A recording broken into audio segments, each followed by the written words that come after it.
like to call to order the special meeting of the Glendale City Council, February 6, 2007 at 2:50 p.m. May we have a roll call for City Council?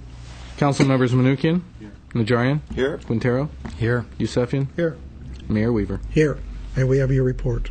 The agenda for the February 6, 2007 special meeting was posted on Thursday, February 1st, 2007 on the bulletin board outside City Hall. Thank you. What is next? At item 2 on this agenda is Director of Parks, Recreation, and Community Services, along with Director of Libraries, regarding proposed development of impact fees for parks and libraries. At 2A is motion providing direction to staff on a fee structure. At 2B is motion authorizing staff to prepare an ordinance establishing development impact fees for parks, libraries, and setting a public hearing with regard thereto, or otherwise directing staff. Thank you, Mr. Stobart. I gather you're going to Mr. Chapchian directly? Oh, is that why he's standing up here? Yes. Yes, Sure, Mr. I'll Mayor. call Let me- us put two and two together. A quick prefatory comment, though, then I'll turn to George for the staff presentation. As he'll note to you, the last time you took up the matter of park and library impact fees, you directed us to go back and work with the development, business community, and stakeholders on a format that would be workable and acceptable. We've spent last several months in several meetings with what I would call the stakeholders in this issue, and I think have for you today what I would term a consensus approach on this. Isn't necessarily everything everybody would like to see, but we think does establish the park library impact fees in a way that is acceptable. George will describe the specific structure, but I think maybe with the exception of one of those stakeholders, that is the Chamber of Commerce, I think at least the last feedback we had was the approach that's being suggested here, what I've called the consensus plan, is generally acceptable to the parties involved. With that, let me turn to George Chapchian for the staff report. Okay, George. that's what I want to make sure of. At least personally, I said go forth, get everybody involved, and come back with something you all concur in, so we don't have people up here. And I think we've done a bickering. good job of getting people involved. We don't have unanimity. We thought we were going to be able to accomplish that. In fact, felt very good about it. But at the end of the day, we weren't able to get everybody on board, and they can certainly speak for Well, if there's themselves. complaints, I got 3 cards. We'll see if any of the 3 are going to complain. Okay. And Mr. Starbird is right. I think we spent, we had 3 meetings, maybe 2.5 hours each meeting, and I think we did come away with some sort of agreement that this was a good approach. And the Chamber of Commerce did oppose it. But the developer reps and the Board of Realtors, I believe, were in support of it at the time. What I'd like to do is maybe just, if you'll allow me to do a brief PowerPoint presentation and go over the points, if Anne-Marie can kick this thing up. I heard the word brief. Go right ahead. Very brief? Yeah. And just for the sake of the people watching at home,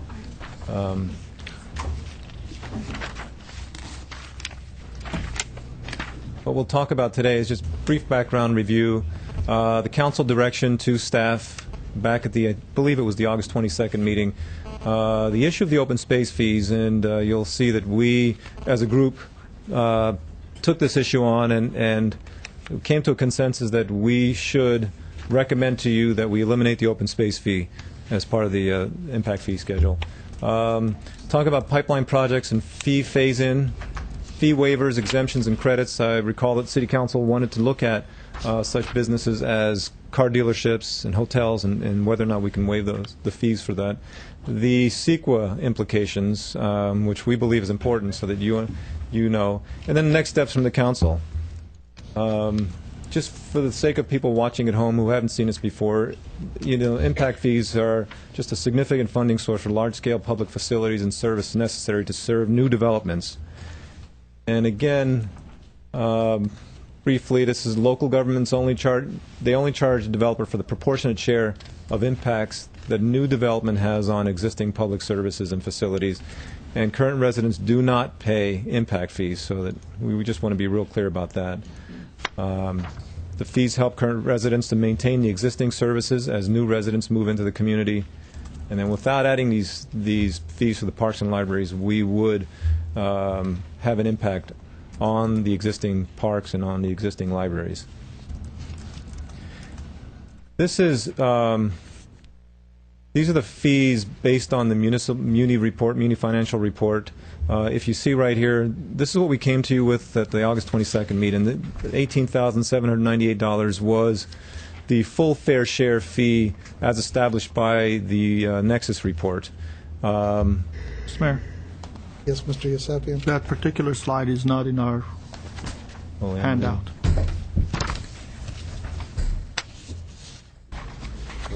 Getting the slide? I'm sorry. I have from the bottom part. I have the bottom part. I don't have the top part. It's not here.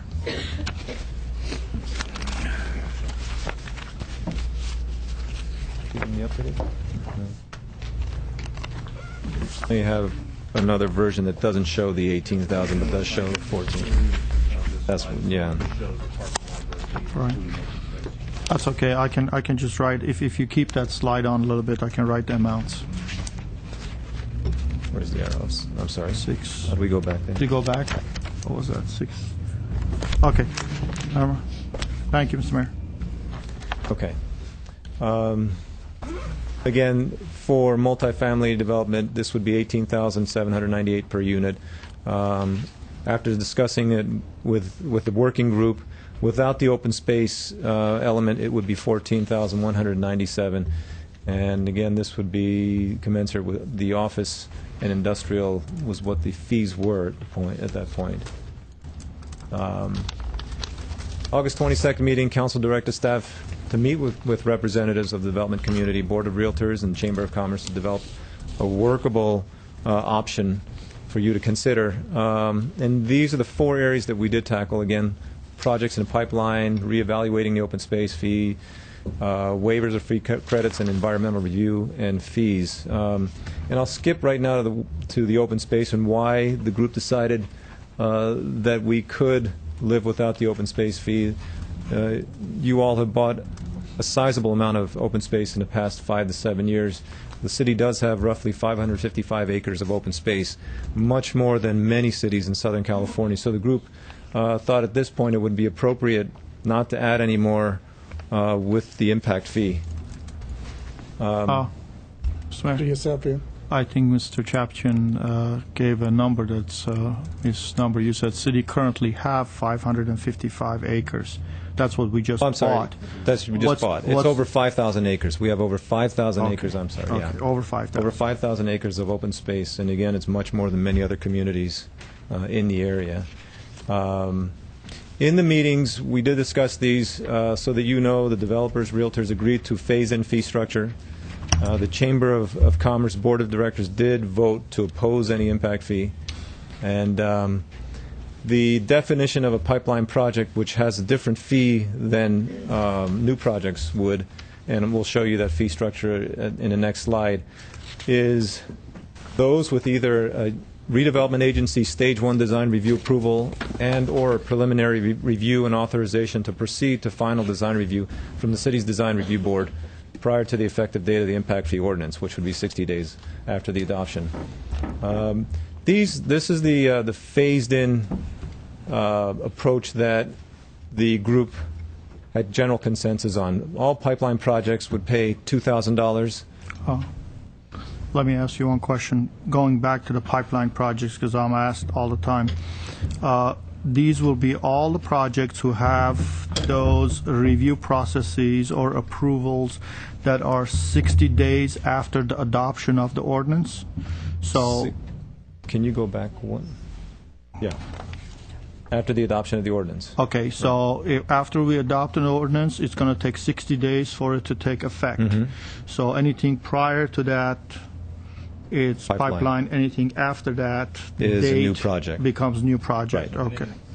And anything at that point, as it notes, it has design stage 1 review and approval. Right, because I have different thing in my staff report. It says new projects as of January 2007. Well, yeah, when we were pulling the staff report, we thought we'd be here before January, so it could be Okay. when you Okay. adopt So I the should not pay ordinance. But attention. it's Okay. important to note, unlike the issue of density waivers that the council has been grappling with sometimes, it's not a matter of you were thinking about your project, you thought about your project, you were going to put an application in, or maybe you talked to planning staff.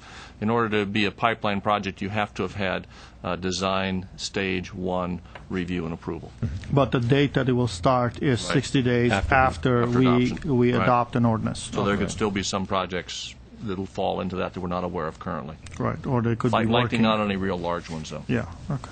And then what we did also is apply that to the commercial, the office, and industrial, the same formula, so that it's even across the board, so that all pipeline projects would be $1.64, $2, and then 82 cents for both commercial, office, and industrial. Once again, I think at the full fair share rate would generate about $150 million. Could you go back to that slide? See if this goes back. Nope. Previous. Okay, I got it. Okay. Okay, so January 2007 is not the January 2007, it's the date of adoption. Yeah, it may be March or April. Okay, so- You could even choose July, so it would be easy for people to remember. Or you could choose fiscal year, or you could choose the date of the ordinance. Yeah, you can choose a date. I think our recommendation would be keep with the 60 days following the adoption of the ordinance, so we have a Okay. clear cutoff point. And in our discussions, we had representatives, I think, of almost every major pipeline project that falls into current design stage 1 or better review. They were involved in the stakeholder group. The feeling was that, although we showed January 7, we thought we'd have an ordinance by then, but if you choose the 60 days following the ordinance, it gives you a clear cutoff. And frankly, we don't get into the situation where we have a lot of unknowns who are trying to hurry up and get into design stage 1 review just to save themselves the $1,500 a unit. But the January 2010 and January Those 2013 is dates will going all to be hold. fixed because Yeah, it's they would far be enough in fixed. advance. They Okay. would be fixed. Okay. Okay. Once We should- again, we might point out here, I don't think it's noted later, for those projects in the pipeline, they'd have 3 years to complete their process and pull building permits. If they didn't complete it in that period of time, if they didn't pull building permits in that period of time, They're they'd considered- fall under, in that case, they'd fall under the January 7, or actually could conceivably fall under the January 10 date if they pulled building permits later, Right. and they'd have to be at whatever those rates are in effect at the time. So there's a bit of an incentive there to get your project done and get building permits pulled within that 3-year period. And it- Otherwise, you lose your pipeline grace period. And the 3 years starts from the date of the adoption or 60 days after the date of adoption? I think it would start 60 days days after after. the date of Day of the adoption, just to stay adoption. Okay. consistent. Okay. And if you have your permits in hand now, you're exempt from the fees. Yeah, if you pull Right. building Building permits permits. prior to that 60-day, you'd be exempt. okay. Once again, at the full fair share, which was 14,000, almost 200, it would generate about 150 million. The phased-in fee program would still generate between 37 million to 111 million. That is as big. It's it's hard to control because we're not sure when I know. projects would come in. I know. But we wanted to give you a range of kind of minimum to maximum. Yeah. You're not sure when, you're not sure how much, if Yeah. any. Oh, I know. It Yeah. just, Yeah. that's quite a range. That's right. Bottom line is if they don't build, you don't make any money. That's right. But if they build a lot, you make a lot of money. Yeah. So if we slow them down, we make more money. Well, it's not about making money, it's about building parks Parks and and libraries. libraries. Right. Right. Yeah, I know. And Just So it doesn't sound like we're a little levity. sulking. Just a little levity. Believe me, we haven't been able to soak anything in this council. Little levity. Proceed on. And staff would recommend, like other cities do, to build in a construction cost index, whether it's lower or higher at some point, review it every year. Okay, City Council did ask us to examine the fee waiver exceptions and credits for public benefit projects, hotels, car dealerships. Some cities do provide for that, but the cities backfill that. They fund it. Based on what our attorneys have been telling us, we have to backfill that. If there is an exception for, let's say, a low-income housing project, somehow that fee has to be backfilled, whether it's with general fund money or some other money. So you could grant the exception or the waiver, but at some point it does have to be backfilled. Mr. Mayor, Mr. Yusefian. and that's the question I have from my city attorney. Who's going to answer it? This business of city not collecting and then backfilling it, it almost sounds like I'm taking money from one of my pockets and putting it in another pocket. And if we want affordable housing, which we also subsidize to build this. Now I have to subsidize even more for the park. Isn't that kind of oxymoron to an extent? Well, it is a policy. I don't know if it's an oxymoron. I mean, the I guess the theory, if you will, Mr. Stephan, behind backfilling is that if you are exempting certain classes of projects, and that means you're receiving less revenue for those projects, even though they are still probably generating an impact. And to the extent that you don't backfill, it calls into question whether the projects that are actually paying the fee are paying more than their fair share. And although there was no reported case on whether under the development impact fee statute, which these fees would be brought under, whether or not that would be illegal, we think that there is definitely a question there. And most practitioners in this area agree that if you're not backfilling, then the projects that are getting exemptions, or those classes of projects that are getting exemptions, are not in essence paying their fair share, and the amount of revenue that would otherwise be collected is not there to provide the improvements that you're saying that are needed by your But fee hasn't study. the state exempted affordable housing out of some of those regulations? Not from impact fees. Okay. And as a policy, if we choose not to do that, does that create a problem? Is it a law that says we have to? There's not, like I said, there's not a specific law. The Development Agreement Statute, AB 1600, doesn't say specifically you have to backfill, but there's an open question of the legality of your fee ordinance if you're not providing the level of revenue that you're saying that what you're saying your fee study is needed to justify. In other words, you're not generating the revenue which your fee study says you need to keep the current level of service. If I can, so in other words, you can weaken your ability to defend the impact Correct. fees on those other projects who may want to challenge this. I think at the end of the day what will happen is these costs will be included in the pro forma for a project, and then the council and agency and housing authority can decide how you treat those. Do you turn to redevelopment agency set aside, redevelopment agency non-set aside, or other sources that you'd use to plug that gap? Because it'll all be reflected in the pro forma that you see. Right. I can see on some projects like a hotel or a car dealer, if you're exempting them, then you are willing to pay a little bit from your own pocket because they are generating funds, literally, and they're generating tax increments, they're generating taxes. But on affordable housing, 9 out of 10 times, all cities or all municipalities, they are subsidizing the affordable housing at the tune of $150,000 to $250,000 a unit. Now what you're going to do is you're going to add this on top of that, and all of a sudden your subsidy is going to have to jump to another level.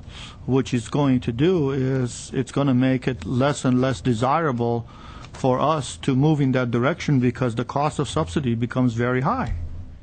And that's the only one I'm worried about. I'm not worried about the other two. I don't mind, taking the money out of the hotel because I'm going to be making it out of TOT or auto dealers from tax increments or property taxes. But the affordable housing is the one that creates a problem for me because we look at these things, and when the amount of subsidy starts to get too high, we just kind of walk away from, because our amount of money we have in our housing authority is very finite. I can't just go out there and take money from general fund and put it there. Right. Yeah, I hear what you're saying. I agree, but I think what I'm hearing the city attorney say is there may not be much of a choice in this matter. If I can, I think the answer is you have to evaluate it on a case-by-case basis, depending on the affordable housing project, and look for other ways to skin that cat. Rather than put your entire impact fee program in jeopardy, it'll just be one of those issues we'll need to evaluate how we address as individual projects come through. On some projects, it'll mean very little. On big projects, it'll be a bigger number, and there can be a number of different ways that you can address it if indeed it has a big impact on the pro forma. You don't necessarily have to turn to just your affordable housing funds in order to close that gap. My suggestion will be, before we go there, I want staff to do research with the tax increments, whether or not that will have some effects on how tax increments are funded, with the feds to see if the home Fed, they are willing to do that because they subsidize part of these things, and also with the state that they subsidize some of those things. So because they may have some say into it and saying, wait a second, you can't take part of my money and put it over there. So let's check those out before we go with this. The rest of it I have no problem with. Do my colleagues want staff to do that? Not really. Yeah. You have an answer? I mean, Yeah, we can answer part of that now, and both with respect to tax increment and federal monies. To the extent it's paying an impact fee is a legitimate development cost either under federal regulations or state regulations. It wouldn't be a violation of either sets of regulations to So you have, checked them? Yeah, I mean, Okay. and that's. So you can use those funding sources if they are legitimate across-the-board impact Right. fees that apply to everybody else. You wouldn't be able to, I suspect, Right. if you just made them applicable to affordable housing projects. Yeah. But inasmuch as they're a broad-based impact fee established in a legitimate fashion, then you can utilize those funding sources for that. That's You correct. also have other funding sources you can look to. For example, the non-set-aside tax increment, inasmuch as it goes for housing, you could also utilize those funds to some extent to help fill those gaps. So you've got a lot of different ways of addressing the potential impact on a project, keeping in mind it's really going to impact the big projects. But, yeah, it's legitimate to use it from redevelopment resources, whether housing set aside. And what or do you mean by tax big increment. big projects? Well, smaller projects, it may have the same proportionate impact, but the dollar numbers are much easier to deal with. Yeah. 10 units starting out would be $35,000 in impact fees. A 65-unit project starting out is going to be about $200,000. So the numbers are just easier to deal with in smaller projects, was my point. Got it. Thank you. And just we did check with other cities, and Anaheim doesn't exempt it. Neither does Burbank. L.A. has a fee deferral, if it's federally funded and if it's a nonprofit operating it. But other than that, there's really no other city does exempt it at this point. I think Long Beach does, but if it stays affordable for 30 years or more. So They exempt it if it stays 30 years? or more? yeah, Okay, let's or go ahead. lifetime of the structure. Let's go ahead with your brief presentation. Again, we talked about affordable housing, public buildings, and schools would be like universities, not the K through 12 or GCC city facilities.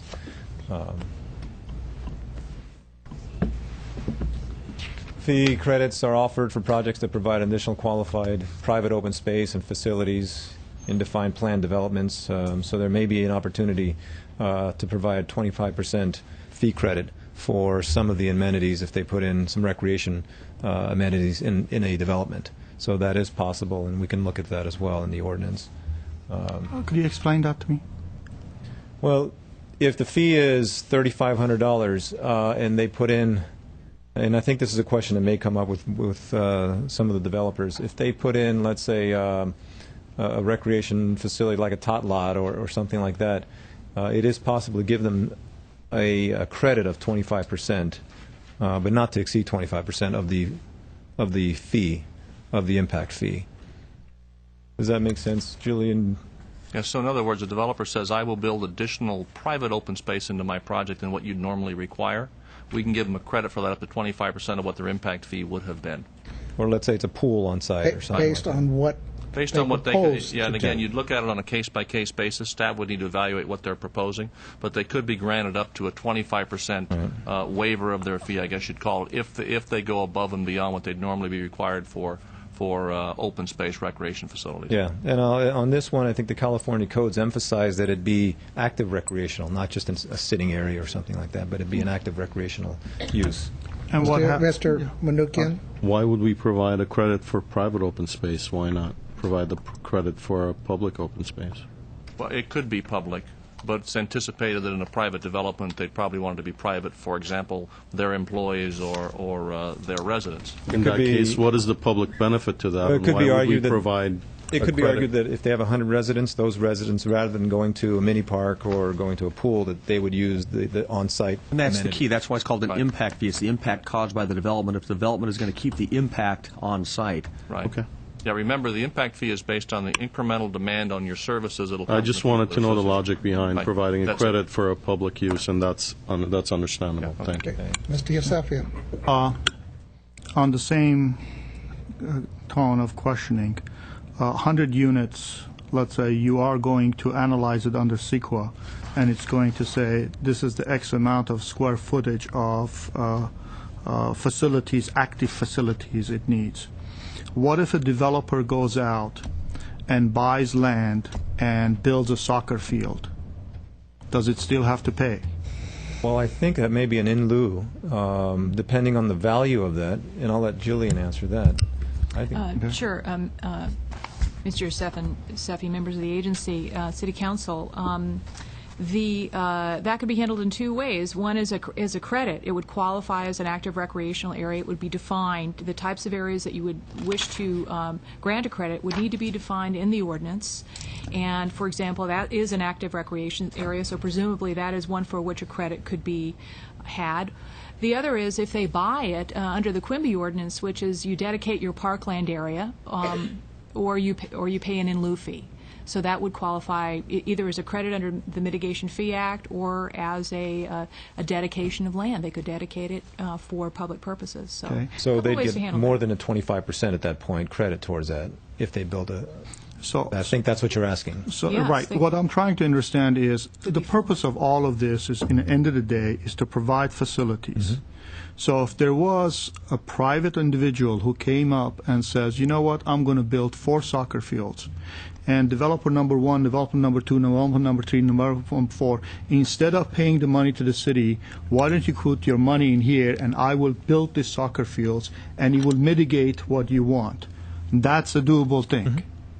Yes, and that can be done under a private development agreement. Not that it would arrangement. happen, but It's certainly possible. Okay. Isn't that like a never know. in lieu fee? Wait. In lieu fee? Wait, are you done, Mr. Yusefian? Yes. Mr. Manukian? Isn't it like an in lieu fee?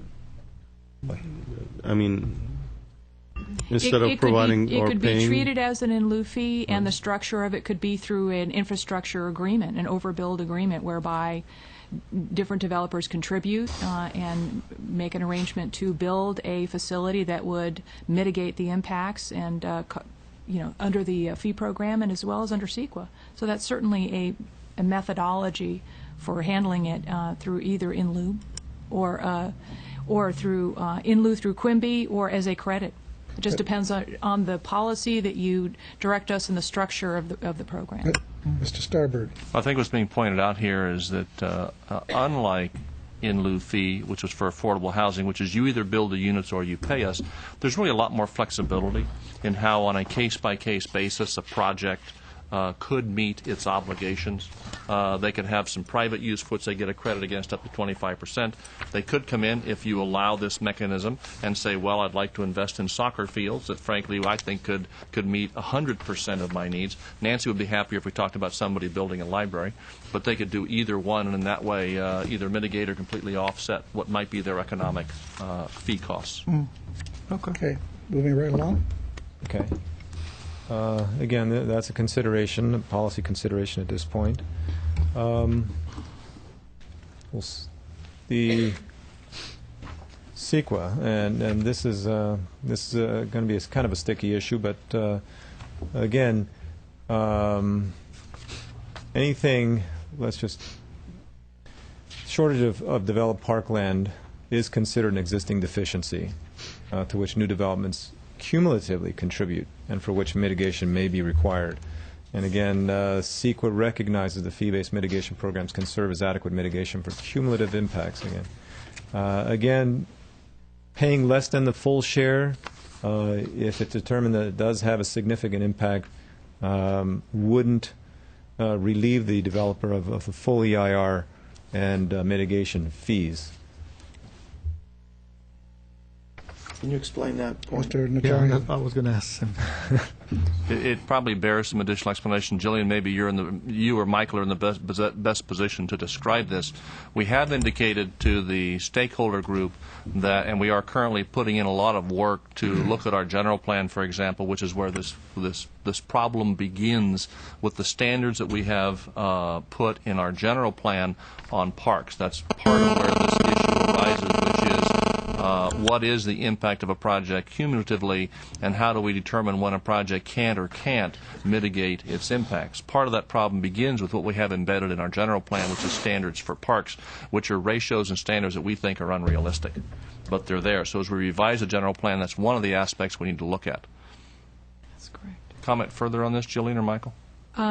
Just to add further, unfortunately, fortunately, the statute in CEQA is what tells us that full fair share fee is adequate mitigation for cumulative impacts under CEQA. It's where we enter the arena of it being less than the full fair share fee that we have to take a look at each of the projects individually to determine whether they're either the project level impacts or the cumulative impacts, that is looking at all of the other related projects, put them in create cumulatively considerable or significant impacts on the environment. And then we are looking to what can they add to their project that would help to mitigate that if they're only paying a proportionate share of the fee. And we've indicated in looking at the cases and analyzing what other cities do to the best of our ability at this point in time, we see that it's really have to look at each project on an individualized basis to see what those impacts are. Some of them may be larger projects in an area that is better served, and therefore they would not trigger a cumulatively considerable impact as opposed to projects that is proposed in southern Glendale, where we know we have a recognized deficiency in District 7. And that we, therefore, those projects are ones that may not be able to, by the provision of on-site amenities alone, be able to bridge that gap in order to fully mitigate what is a cumulatively considerable impact in that area. So it's a sticky problem. Mr. Mayor, if I can. Yes, Mr. So Stradlin. throughout our discussions with the group that we met with, this issue continued to arise, and we were very clear that an impact fee structure that is less than that has been pointed out as in the engineering report as being needed won't necessarily get them past this issue of having to do an EIR or of the agency or city council having to adopt a resolution of overriding considerations on a project. Now, adjusting our general plan will get us closer to that. But with a fee structure that is less than that's been identified by the engineer's report as being necessary to mitigate, is still going to leave that question of, okay, well, what about the balance of the environmental impact, cumulative impacts on parks that you haven't fully mitigated? Either it has to be mitigated, or the council and agency will be left with having to adopt a resolution of overriding considerations if they want to proceed with the project. So council can say this is important enough where... Right. The same issue you're faced with now. But in reality, what this means is that any project that isn't going to pay the full fair share fees is going to have one strike against it off the bat by having unavoidable and significant and unavoidable. Essentially. You're looking, CEQA identifying the problem and council deciding whether And community it would be case by case. Be case by case, and certainly the consensus plan gets you closer. right. But it doesn't completely solve that problem. I'm sorry, and be mindful that some of the smaller projects will have a cumulative impact, but their impact cumulatively may not be considerable compared to some of the others. So we're really looking carefully at each of the projects to make that determination. This is really going to be the bigger projects. Yeah. You'll have this Absolutely. issue on, Thank you. like you do now. Let's go on. Okay. Okay, again, depending on those factors, some projects will contribute to a cumulative impact of parks and recreation facilities as well as libraries. That would be significant and unavoidable. So the next step for us at this point, we'd like some direction on the issues that we talked about, the projects in the pipeline and the fee phase-in, the 3-year phase-in option, and the inclusion of construction cost index, if council would like us to go down that road. The reduction of the open space fees, the fee waivers, exemptions, and credits, any projects that promote fulfillment of city or agency policy, revenue-generating businesses, affordable housing, etc. And then we'd like council to direct staff to prepare an ordinance. Thank you. We want to discuss? I have 4 cards. We can hear the public first. Okay. Rick Vignotti. Try 3 minutes. See how that goes. You like it or you don't? Thank you. Good afternoon, Mayor Weaver, council members, and city staff. My name is Rick Vignotti. I'm the 2007 president of Glendale Association of Realtors with over 2,000 members. We've been closely monitoring the proposed development of impact fees for parks and libraries from the first presentation meeting through the advisory group that was formed to make recommendations to the council. Our Government Affairs Director, Laura Alasso, sat on that advisory group. Our preference is that no fees be imposed upon development of housing units in Glendale, which ultimately will be passed through to occupants and owners of those developments. However, we do understand the continued strain ancillary services have on city budgets. I want to also caution you that such fees will only escalate real estate prices in an already high-priced real estate market, having further impact on affordable housing in Glendale. However, if this council is inclined to impose impact fees, we do feel that the proposal is a reasonable method of assessment, and it is in keeping with other trends in neighboring communities and LA County. Laura Alasso is also here from our association, our government affairs directors, and I believe that she's next in line, and she will further clarify our position. And our next speaker is Laura. Followed by Vigan Gazarian. Good afternoon. My name is Laura Alasso. I am the Government Affairs Director for the Glendale Association of Realtors. And first, I want to thank the Council and through you, Mr. Starbird and Mr. Chapshin, for actually convening this advisory group, because I think it was valuable, and I hope that you will take our recommendations to heart. As Rick said, our association is opposed to any type of fee that would slow down our city's economic growth and impact the development of much-needed housing here in the community. But our members not only sell homes, we sell community, and part of our community is the parks and the libraries that we offer. So we understand that new population and our growth will impact our parks and our libraries, and that new development should pay its fair share of the impact that it will have on the parks and libraries. The crux of the matter is, what is the definition of fair share? We also understand that as our continued economic development according to the downtown plan and our other zoning is important. And it's important for you, Council, to be able to say to our residents that our new growth and the developers who are providing it are paying its fair share. You need to be able to do that to our residents. So we think that the proposal before you is reasonable. It is designed to spread the cost and the budget impacts to developers over an extended period of time. It protects those projects that are currently in the pipeline that have already gotten their pro formas done. It's a known and predictable number that can be included in future pro formas by developers. And it is a fair share. It will add a very considerable pot of dollars, and I don't care what number you take. It's a lot of millions of dollars that it will add to the city coffers to help pay for infrastructure needed improvements and acquisition for libraries and for improvements to our library for budget for our parks and our libraries. And that helps us maintain the high quality of life that we all appreciate here in Pasadena, and in Glendale. Yeah, just a little slip. Anyway, and it's evidence to our residents and your residents that the new development does pay its fair share. So we, as an association, really do hope that you will approve the proposal that's before you and the fees as defined in the extended method. Thank you very much. And you live in Pasadena? I do not. Okay, just checking.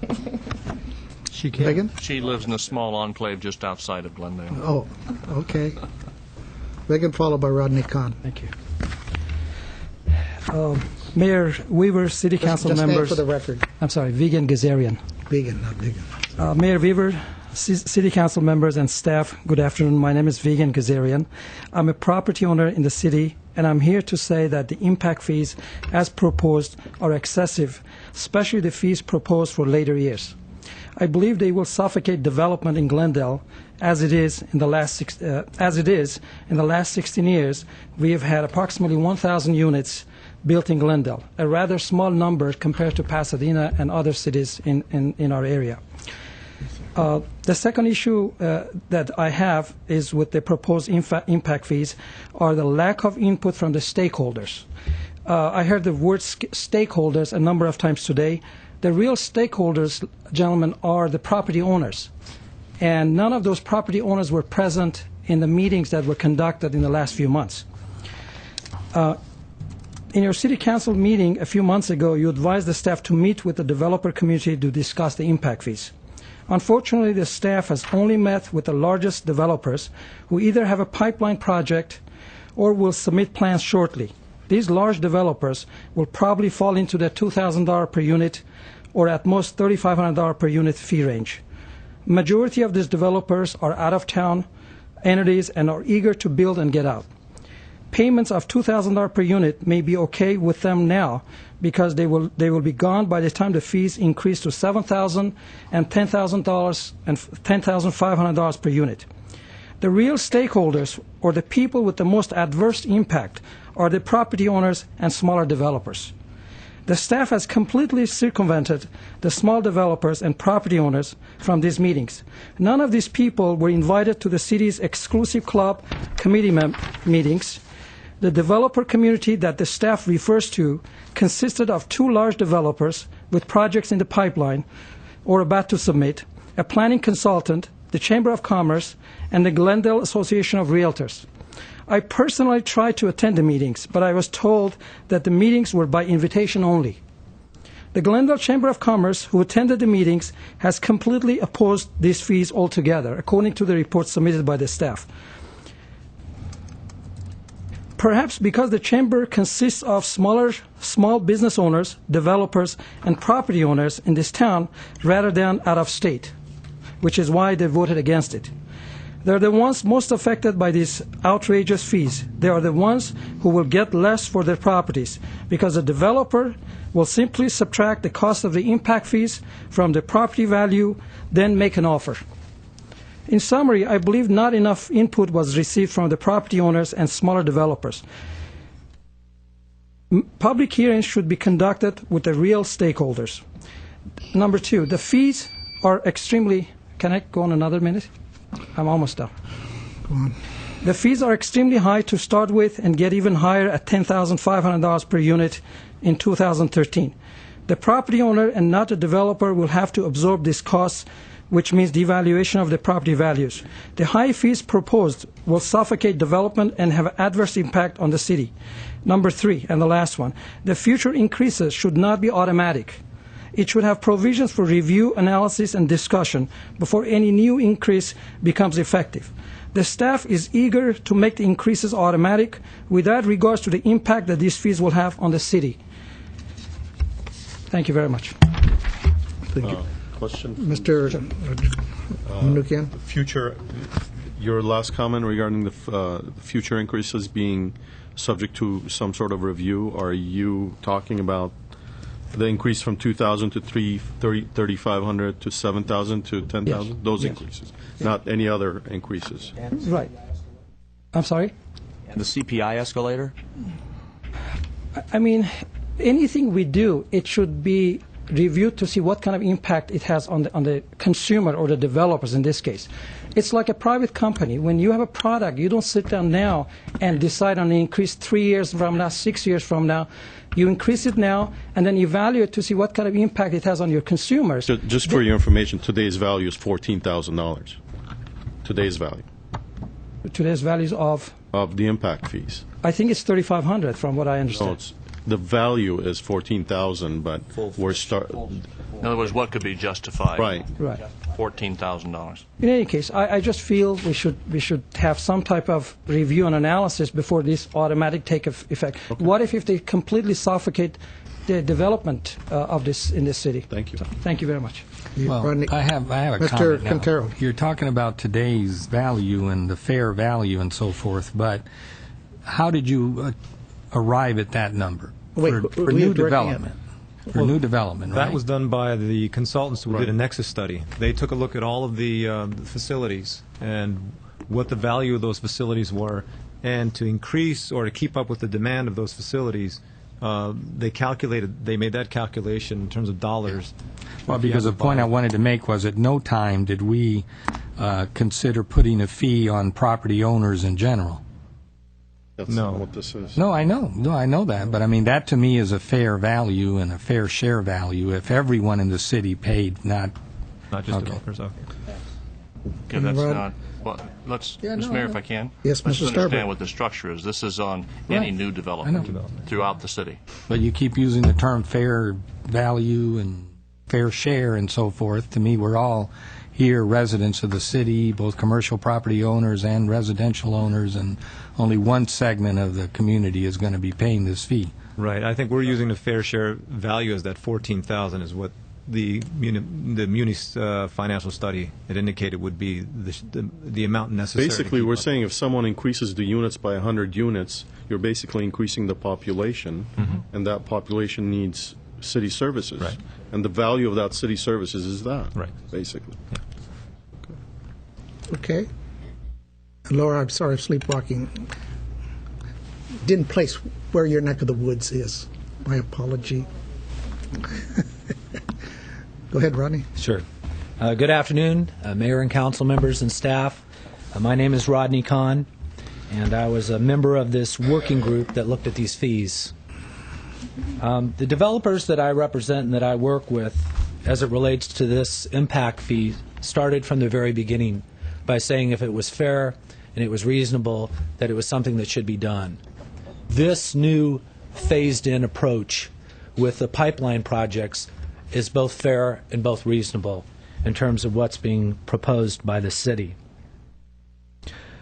There was some discussion, and I wanted to touch on it quickly, but I know the speaker before me talked about reviewing the increases. And if you look in your staff report, there's actually a section that says the city council at any time can change the fee amount, which means it will be coming back to you. If this does suffocate development, you will have the opportunity to change it in the future.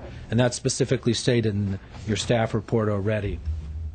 One of the things that I wanted to talk about related more towards the fee waiver exemptions and credits, and specifically with the free credits as it relates to private facilities and projects.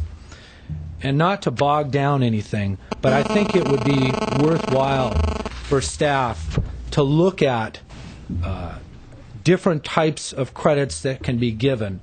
Mr. Chapchian talked about a play area, a tot lot, as being one of those credits. I think that that should be strongly encouraged in all of the projects. If that gives a small exemption or small waiver as a result of it, more power to those. I think those would be used much more so than a regional area would. I think that you'll see that as an immediate benefit to all the projects. There's also running tracks. There's a number of different things that we're proposing in our projects now that if encouraged, we would see being proposed throughout, not just in the larger projects, but sometimes in the smaller ones. If we could look at that area with the fee credits, I think that that would be very important to do. The last item, and I'm still a little bit confused, I spoke with Jillian about this earlier, is the whole CEQA issue, and just being comfortable with it. And it's not so much to ask the questions, it's just to understand it. Because as projects proceed, I know it's said, but it's on a case-by-case basis. For us, we're looking for some type of certainty. We want to know going in if we have a project that requires an EIR or if we don't. And I know that it's tough to do, but I still think there should be further discussion and further analysis so that we can understand exactly what that means. I'll conclude on that. I see my time is up, and thank you for the opportunity to speak. Thank you. Okay, that's all the cards I have. What's council's pleasure, Mr. Yusefian? Question from attorneys. The last comment that Mr. Khan made, it is my understanding that some of these projects, the larger ones, they're going to require an EIR anyway. But on the smaller ones, and my understanding was when it comes to this in lieu fee or impact fee, unless you pay the full $14,000, you're not going to get your CEQA handled. Am I correct? hate to give you the lawyerly answer, but I'm going to have to. It depends on the project. It depends where it is. It depends on where it is, its size, and also, the further study is what CEQA requires us to do. It requires us to do that initial study and take a look at all those areas in detail, and to identify whether or not the project of that description has. Let's say you have a 200 unit, a current project that's going on, 200 unit project. What I want to know, based on CEQA, it's going to need to do an EIR. It's a large project. Yeah, again, probably so. That's the best answer I could give you. Mr. Starbird has hand up, and then Mr. Garcia. Just looking at it a different way, if the full fee were implemented, that is the only sure way of knowing that you would mitigate all those impacts. But anything just less the parks. Pardon me? That's just the parks. Well, that's right. It doesn't mean you're mitigating everything, that's right. because you may have traffic and all that stuff. So you still need an EIR. That's right. Wait. Starbird's done. Mr. Garcia, then Mr. Howard. I was just going to, Mr. Mayor, reiterate again that it does depend on the size of the project, but also the facilities that are being impacted, how close they are to those facilities. That's why you're looking at it on a case-by-case basis after you do the initial study. Once you do that, then you can determine what impact the project will have and whether or not there's a fair argument that there's going to be a significant impact, which would require you to do an EIR. So, again, we can't say 200 for sure will require an EIR, or for sure it won't. It just depends on the individual factors. And Mr. Starber is exactly right. If you had the full fee, that would you'd be mitigating it. And CEQA was very clear that if they're paying the fair share as you've determined in your fee study, then you are mitigating the impact. And that's the only assured answer we can give you. Mr. Howard. Nothing to add other than that's what the initial study is for, so you can start assessing all of those impacts, whether they be parks, traffic, air quality, and the like, and determine whether it's a 200-unit project, a 500-unit, or a 20-unit project, whether or not it's going to require an EIR. There's going to be a fair argument that necessitates an EIR. Case by case. Yes, sir. Mr. Nagarian. And then Mr. Yosefian. There are many components in the initial CEQA analysis. Paying the full fair share would only assure that there is not the significant and unavoidable, and only what's the component that parks and libraries would fall in? Parks and recreation. That would be public services. Right. Yeah, public and services. As Mr. Yosefian said, there could be a host of other issues with the development, but you can at least buy yourself an insurance policy with that component only by paying the full fair share. That's correct. And by paying the pipeline, okay, Mr. Yosefian. By paying the pipeline fee, you could pay the $2,000, and on a pipeline, you could pay the $2,000, do a CEQA analysis, and at the end of the day, the CEQA will say unavoidable impacts, and it's going to be up to the agency or council to basically do the overriding consideration. That's right. So the answer to Mr. Khan and all developers are, just because you paid the $2,000 doesn't guarantee that you're going to get that. If you don't get your 3 votes, you're still dead. You still have to pay the $14,000, right? Because you can't guarantee these guys our votes. That's correct. If I could respond to that, Ms. Van Meiden. You don't have to pay the $14,000. You could choose to pay that figure voluntarily. No, what I'm saying, the $2,000. If they pay the $2,000. If they pay the $2,000, it does not guarantee that they can fully mitigate the impact based on the project, which means if it's an EIR, a statement of overriding considerations would need to be adopted by the And city if we council. don't make the overriding conditions, then the project fails unless they has have to. additional Correct. mitigation. Right, that's what I'm trying to get across. Yeah. Okay. Any other questions, my colleagues, or do you? One. We have motions. I just have one Mr. last Najarian? question. When these fees are collected, are they going to be earmarked and preserved in a dedicated account for only? They're required to be. Yeah. And we're working on a CIP master plan that we'll be bringing back to you so that you can adopt it. But we do have certain needs identified. And these, if I remember correctly from the last presentation, they can't be used for operations? Right. Or it's just capital? Just capital. Right. Yes, to be clear, they have to be accounted for separately, and they can only be used for capital improvements. In addition, an annual report is required on those fees and a 5-year report, a more extensive report as to how the fees have been spent. Thank you, Mr. Cotero. Okay, well, for me, I don't think this is a good idea.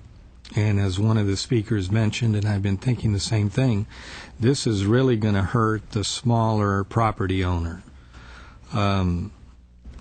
In 3 years, it's $7,000 per unit for residential construction. In 6 years, it's 10, which isn't far away. In 6 years, it's $10,500 per unit. So the smaller property owner that in fact might be interested in building a triplex, a fourplex, he's not going to, or she is not going to do anything. So what I see is there'll be an awful lot of potential opportunities for people to build nice smaller units, and in fact we're going to price them right out of the market. So I just think we're really overdoing it with the fees. From my standpoint, we're one of maybe 2 cities in all Southern California that has neither an impact fee nor business license tax. One of 1 or 2. And I've checked the Cosmont report from beginning to end. And the city cannot continue to give the services to the public if we don't find mechanisms to generate the revenue to do it. This one, I've heard most people agreeing that this is a fair start, and has been said we can modify it any time we want. Just be happy you don't have a business license tax in this city. Mr. Yosafian, then Mr. Manukian. I'd like to go back to one of the slides that slide 26 there, which says next step. What are some of the next steps that we need to deal with?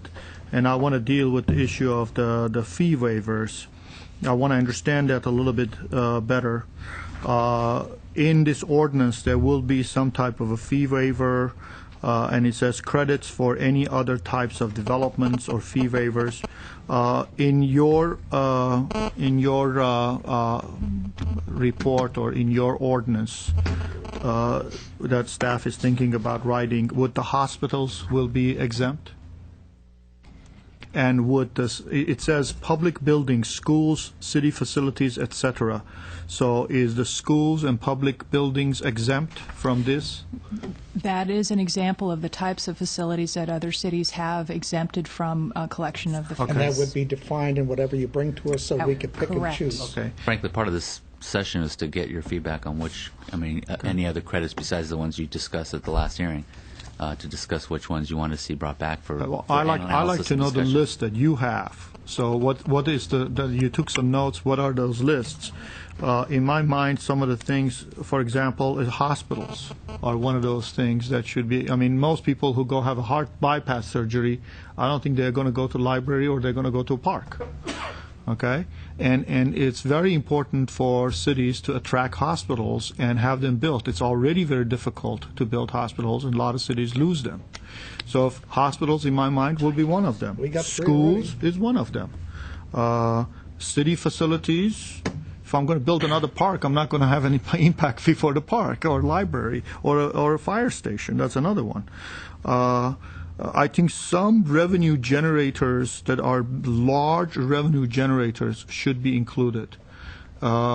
Many cities, they give subsidies for auto dealers. To me, I think we've been very, very fortunate to have the auto dealers invest over $120 million in renovating their buildings. Trying to hit them with this, they may not run away, but they may not put this money into the city and say, you know what, forget it. I'll just keep it the way it is, which I think it may come back and backfire on us. We want to save a penny, and we're going to end up losing dollars. So that's another one. And I'm just speaking for myself. I don't know how the rest of my colleagues feel. Hotels is another one. These are one of those projects that generally many cities try to cuddle them, bring them over, subsidize them, and so it's against generally redevelopment when you try to bring something and then you tax them even more. They'll just go somewhere that they don't have to deal with that. So those are some of the categories that I could see, and I still like to have the staff figure out if there's a way, if some third party decides to build a park if some of the smaller guys, maybe a big guy can afford, is building, let's say 500 units, can afford to build his own park. But some guy who's building 10 units may not be able to. But if there's a collection of 15 of them together, a developer can go there and build a soccer field or a skating ring or whatever it is, and then they pay into that, and so you end up having the facility. But that needs to be thought about now before we go there, because we don't know what's going to happen. And the last... Let me ask you a question on that particular issue, but I mean, are you talking about a private developer builds a soccer field where people are charged and so forth? No. Or A private developer goes out, buys a piece of land, let's say an acre of land, and says, I'm going to put a soccer field in here. To build a soccer field with this land is going to cost $5 million. That's free to the public to use? Yeah. The only thing is, how am I going to generate that $5 million is there is 15 developers. Each one has to pay, let's say, $100,000 for impact fees. They can pay to build this facility. So the facility is built. Well, that would mitigate it. That's great if all 15 are coming at the same point in time. Yeah. Because how you got to structure that over time? That's why. I'm just trying. I don't know all those. That's what I'm trying to figure some of these things out, because they will happen. Okay. Well, staff has got the message. When they come back with a draft ordinance, for one, they can put all the potential exceptions in there. Mm-hmm. There will be a public hearing on the ordinance itself, and then it'll go back and come back a week or two later for adoption. So there's plenty of time for the public to comment on the makeup of that ordinance. Correct? Mr. Mayor. So we can have all the exemptions in there, and we can cross out the ones we don't like in there, subject to what the community says when they come up to testify. Not testify, speak. And well, it's not a court. I have one more question. Mr. Yosefian. I'm not done yet. Thank you. And the other thing that I wanted to ask is, I don't have an issue with the pipeline. I agree with Mr. Quintero on one thing, that it will have an impact on all the small owners of the properties. Anybody who has not maximized their property currently, it's going to have to deal with this. Anybody who has already maximized, they're maximized. So they're not going to pay anymore because they're already at the maximum. Anybody who hasn't, it's going to have to deal with this. It's another way of having to pay. Saying that, I think $2,000 is something that I can live with. It's something that I can deal with. My issue is with having a fast rule on the following amounts. Would there be any problem if we do not put the other numbers there? Which is, we pass the $2,000, it's good for the next 3 years, and in 3 years, let the sitting council at the time, based on what is happening on the field, make a decision what that amount is going to be. It could be $2,500, it could be $4,000, it could be $1,000, whatever it may be. You make a decision at that point. Instead of you make that decision now, it's going to be very difficult for that council to back down from these numbers. Well, from what I say, we can go back at any time and change. I, for one, say leave it the way it is. We can adjust out. This packet was out. We've had one person here to say that they don't like the agreement that I had asked staff to go back and work out with the community. Now, when that draft ordinance comes here, if we need to, I'll ask that it be put on at 6 o'clock, and I fully expect this place to be jammed with the small developers that don't like any fee being put it on, and then we'll try to figure out who is going to pay for all the future services being created. Mr. Najarian. With regard to that suggestion that we hold off on setting the amounts for the future years, I think what we've heard from the community, even those that are against the impact fee, is that they want some certainty as to what the fees are going to be.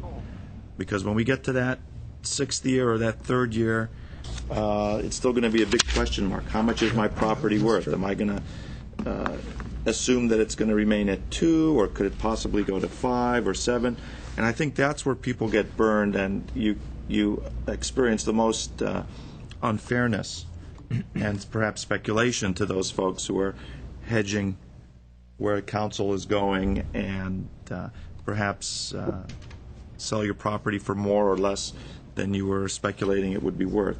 So I think what's important is that we have a certain level of certainty, and that folks who are planning to develop will know that in the year 2009, I have to factor in this much for the park impact fee. Mr. Sturbridge, other cities around, how's this proposed structure fit with other cities, and has it hurt their development? Well, that may be open to debate. In the city of Pasadena, they were using their fees, actually, I think, to reduce the amount of development they were seeing coming in the pipeline. So they have what many would describe as a tremendously high fee. 29,000. Yeah, I forget the number, but it's a big fee, and I think it's projected to go considerably higher than that. Seeing a lot of development over there. Oh, they're seeing a lot of development over there. Our effort here was, because we heard a lot of feedback about, don't do too much too soon, phase it in. So this was an approach, a little bit of horse trading going on, but an attempt to lessen the impact and yet get us to a point where the fee is at least respectable given what we were trying to justify with the engineering study. We all know human nature. We've all been around long enough to know how the public reacts to these issues. It's much easier for the council to say, you know what, there's been issues in the economy, it's slowed things down, let's pull back on what we had planned, as opposed to saying, gee, let's now adopt a higher fee than what we first implemented. That's why the view was that the staged approach allows it to be increased incrementally. People know what it is. Frankly, the developers and the people we talked to on the work group had no problem with the phase-in and the ultimate level, keeping in mind it's 6 years down the road. And the council always has the ability, if you feel that there's some impact in the marketplace, if the economy is entered into a slump, you can always pull back. And as you know, it's easier to pull back than it is to advance forward on issues like fees as we propose. So that's your staff's feeling. Mr. Manoukian. As I remember the slides you were going through, you said that there was an exemption for Glendale residents. Oh, that current residents do not pay. Okay. This doesn't impact current residents at all. Let's understand. What does that mean? If they build a new unit, they're going to be subject to the impact fee. That's what I wanted to clarify. This is not a current tax that's imposed on every property owner, but if anybody, as was stated, and it's correct, if somebody owns a piece of property and it has one unit on it and it's zoned for 3, and they decide to add 2 more units, they'd be subject to 2 of those units being subject to the development fee. What if a person owns a house, it's an 800 square foot house, they tear that 800 square foot house and they build a 2,500 square foot house? Are they subject to this? Not at this point, because this is a per unit. You're not increasing the... So the number of units is based on number of units, so it does not increase that. So no net increase. The only way that would be impacted is on commercial property, because there it's taken back to a square footage number. So if you had 5,000 square feet and you added 2,000 square feet, this would apply to the 2,000 square feet. And on this commercial issue, which commercially we're going to add some, is there some kind of a threshold that if you add so many square feet, you're not subject to this, and after that you're subject to that? What if somebody adds 10 square feet so they can have a little bathroom to it or whatever? Is it subject to this? Ms. Van Meiden. Thank you. An example that we found in another city was an exemption for up to 1,500 square feet. But all this would be in a draft ordinance that Yes, it would.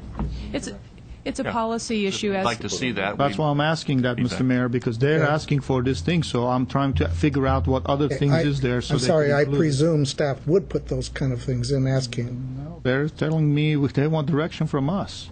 Well, they don't know what we want. I don't know the content of how thick of an ordinance, so I don't propose to sit here and try to think of every possible thing that you should put in for us to review. We're hearing some good ones. Some exemptions for de minimis increase. That sounds good. Yes, and the square footage that we've seen determined to be de minimis is 1,500 square feet. So I'd like to see that number.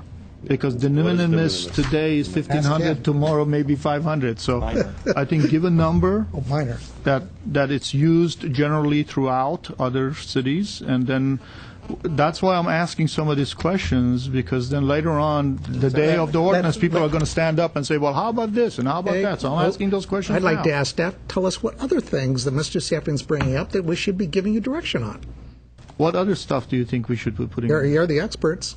We had, in the staff report, had 4 areas where we were specifically looking for directions. Okay. And what we're discussing right now in terms of the fees, exemptions, waivers, and credits is one of those areas. And in the report, we provided some examples of the types of credits and waivers and exemptions that other cities had considered and adopted. And so it was on that basis, and these are the very sorts of things. First to the page, so we can go down through them. Absolutely. So we can get to a motion. It's on page 5 of the report. It's section C. Fee waivers, exemptions, and credits. The 1,500 square foot example is in that first paragraph. That would be your de minimis or nominal increase, for which credits have been, other cities Page is have it again? added credits. Page 5? Page 5 on C. section C. Okay. Palo Alto We've has talked that. about car dealerships and hotels. And we've talked about exemptions for certain types of buildings, and there was the list there. I believe Mr. Yosefian suggested that we include hospitals in that list as being a public benefit Right, type of we use. covered all that. What haven't we covered in C? It says affordable housing in here. Certain public benefit uses. We did have a discussion of affordable housing Right. and whether or not backfilling is appropriate. And what about the de minimis? Where's that? That's in the paragraph above. Okay. And that's the In B. 1,500 square feet. And then following that are the types of credits, which was the issue that Mr. Kahn raised for certain types of private development. That's the last paragraph on page 5. You're in the wrong page. And we use the Sacramento City Code as an example there of the types of credits for I see. qualified open space. Okay, have we covered it? Sorry, I was on page 3. My eyes. Apologize. The number's small. Well, that's my problem. Hey, we're getting older. Making an eye appointment tomorrow.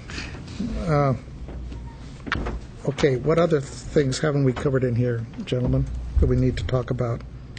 My question from staff is, when do you think you will be able to have a draft ordinance prepared? Mr. Mayor, if I can't answer Yes. that, I was going to suggest that, we've kind of brought you the big threshold question of whether or not we want to proceed any further with the consensus approach, and are now moving. We haven't really had a decision on that, and now we're moving into sort of some of the detailed alternatives. With the feedback you've given us, I'd suggest that you make a decision on telling us whether or not to proceed with the consensus plan or some variation on it. With the feedback you have, if indeed you direct us to do that, we can then prepare a draft ordinance with a lot of these details in it and some of the alternatives, and come back again for further review of that and direction. At that point, then, with direction at that point, we'd be ready then to have you actually schedule a public hearing to then Good. put the draft ordinance out for So consideration. some of the things we may not have thought here Yeah. today that Mr. Yosefian brought up, you would be able to put into Right. that draft. The importance of this meeting is the threshold question of, do we continue to walk down this road on something that looks like the consensus plan? If so, then we can take the next step, which is prepare a draft ordinance, all the details, a table and chart on some of the alternatives, come back and get direction on that, and then schedule a formal Is that public to hearing. A or B, or is it to C? 2B is the fee structure, which is as the city manager notes, That's the 2A. phased-in approach. Yeah. 2A is actually 2A is the direct us to motion come back with providing legislation. So, do these two motions fit the bill for staff? Okay, Mr. Yosefian. I would move with those motions to an extent that we're going to come back in the study session format. Am I correct? That'd be fine with That's us, fine. if that's your Okay. pleasure. And one thing that I would like to discuss, and I think Mr. Quintero also talked about, is maybe we may want to think about the little guy. The little guy who has one piece of property, he can put a duplex on, We've been only thinking about the big guys who are building 100 units. How about that little old lady who has nothing but just one lot, and would like to add maybe another unit to make a duplex. I'd like to know if that is a possibility of an exemption for something of that nature. Sure sounds like the hillside ordinance was drafted for large future hillside Right. developments And we and didn't not think about the infill little lots. guys. Yeah. Sounds familiar. Okay, There are cities that have addressed that very issue, and we will would bring that look back at- to you. So we would look at, when we come back, some option on threshold levels of development, commercial as well as residential. So you Residential. may exempt anybody with a 2-unit proposal or 3-unit or 4-unit Yeah, or what have you. de minimis. Well, I learned that that might tonight. not be de minimis, but it would be some threshold. He's learning. New word. We'll use that. And with that, Mr. Mayor, I already moved the motion. To A and B? Yes. Is there a second? Roll call, please. Council members Manukian, Yes. Najarian, Yes. Quintero, I'll abstain until further Notice? This is just for the further study information. session. Okay. Yusefian, Yes, it's a study session, so I'm going to vote for that study session. Mayor Weaver. Aye. With that, is there a motion to adjourn? So moved. Stand adjourned at 4:05 p.m. Please come back and sit.